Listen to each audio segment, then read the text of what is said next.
Hello, Dr. Crockett and Dr. Sanders here with Zeal Integrated Health, and today we're going to talk about causes of low back pain. A lot of times people think about mechanisms when I say that.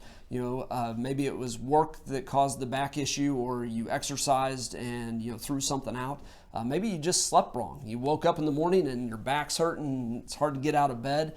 We're seeing children right now going back to school and dealing with backpacks. They're carrying a lot of weight on their backs and dealing with issues there. But today, we want to talk about what that it ultimately results in. And for some of you, it's simple things. It's a muscle strain. It's maybe a little bit deeper where it's a muscle that got involved and the ligaments got involved, so we have a sprain as well. But a lot of times what we see in the clinic is a lot deeper. There's a lot more there. Dr. Sanders, what are some of the things that we see in the clinic here at Zeal? We see quite a few things, Dr. Crockett. One of the most common ones we see is actually disc problems, such as disc herniations or bulges. Those can also lead to some degenerative disc disease. You bet. And what we see is that those things can ultimately result in chronic conditions. These people with disc disease, the degenerative disc disease, it's an ongoing thing that they're fighting. So one of the other mechanisms we see is something called facet syndrome. What are some of the causes of facet syndrome? Facet syndrome can be caused by things such as misalignment. We see that every day. The joints become fixated, they do not move properly, and they do not move how they're supposed to, and then those segments become misaligned. Another cause of facet syndrome is osteoarthritis. We see that more in the older generation, but osteoarthritis can begin as early as in your 50s or 60s. Osteoarthritis, if allowed to become bad enough, can cause central canal stenosis, which can cause referring nerve pain down the legs or the arms. Yeah, these people develop numbness, tingling on a permanent basis.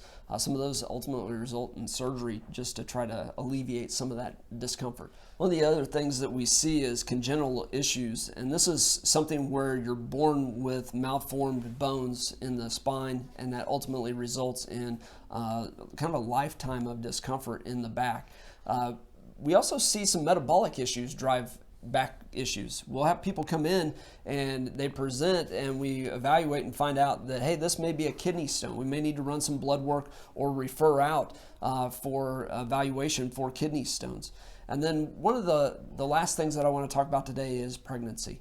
Obviously, as the pregnancy is evolving, month 7, month 8, a lot of changes to the spine. Dr. Sanders, how does that affect the low back? Pregnancy affects the low back tremendously. Just with the extra weight, you create an increased curve in your low back, which puts more pressure on those facets and causes things like facet stenosis, like we talked about before.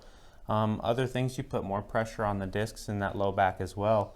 You also have those different hormones near the end of pregnancy that causes the joints to become more lax and causes more irritation of those joints and swelling. It's easier for those joints to come out of alignment, so misalignment becomes a factor as well. So I hope this helps today, and remember to click the subscribe button at the bottom. Thanks.